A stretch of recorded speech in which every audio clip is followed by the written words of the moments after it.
This world is not yet ready for all that you will do. Your time will come, Diana.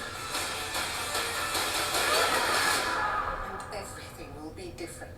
Oh my.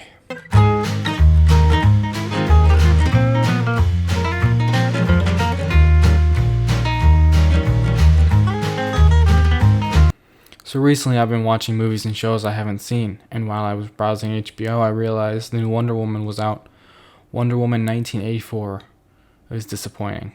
Let me explain. I went into this movie with hope that they would continue Diana's story from the first one.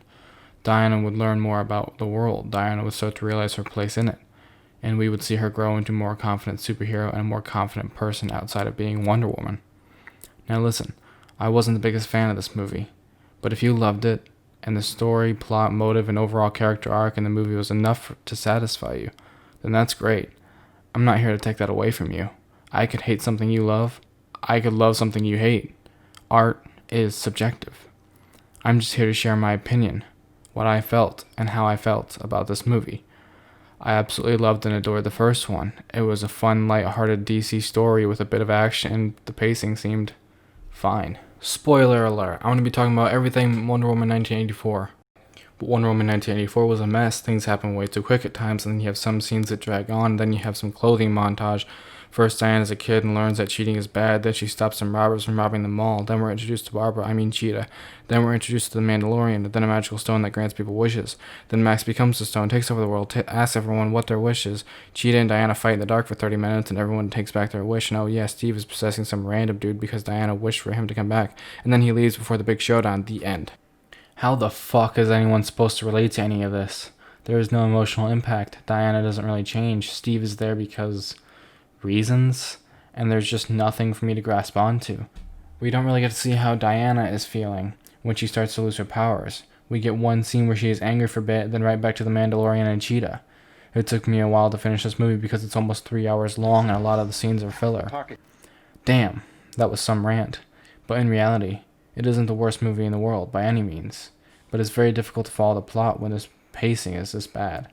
Now, I'm not blaming the filmmakers, director, studio, or even the actors. They did an amazing job making this movie. Pedro Pascal was great, Gal Gadot was fantastic, and Chris Pine was good. These guys didn't plan on making a bad movie, but for me, it honestly just didn't work for me. You should never blame the filmmakers, directors, producers, or anyone for a way something turned out. You should critique it, give your opinion, and that way they know what to do better next time. Honestly, this movie kind of reminded me of another movie. Hey, remember that movie where the titular hero has to face a challenge that involves a close person that died that the hero cared for, and they had to deal with it by trying to get over it? Yeah, me too. Hey, remember that movie where the unappreciated assistant / new worker messed something up and became a villain? Yeah, me too. You see what I'm getting at? This movie kind of reminds me of Batman Returns, and I don't think that's a good thing. I think the studio was like, yeah, let's have two villains, and one tries to end the world because that's an original idea. Wonder Woman doesn't need some end-of-the-world type villain. They should have just focused on one or the other. Either have Max Lord be the main villain, or Cheetah. Yeah, you could introduce or even give an Easter egg that Barbara will become Cheetah, but don't try and squeeze that character in the movie if she isn't the main villain. Or better yet, wait to use her until the time is right.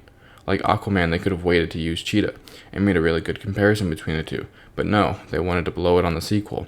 This movie, in my mind, had a lot of potential that was wasted because the studio went a bit too crazy about the plot and pacing.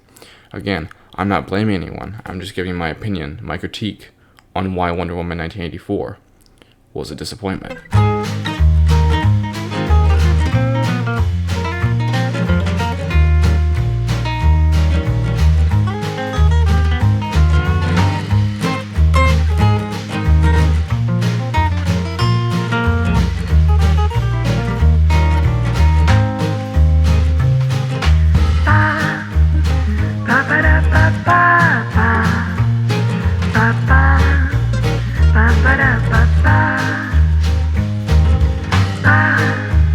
Ba ba da ba da ba da ba ba.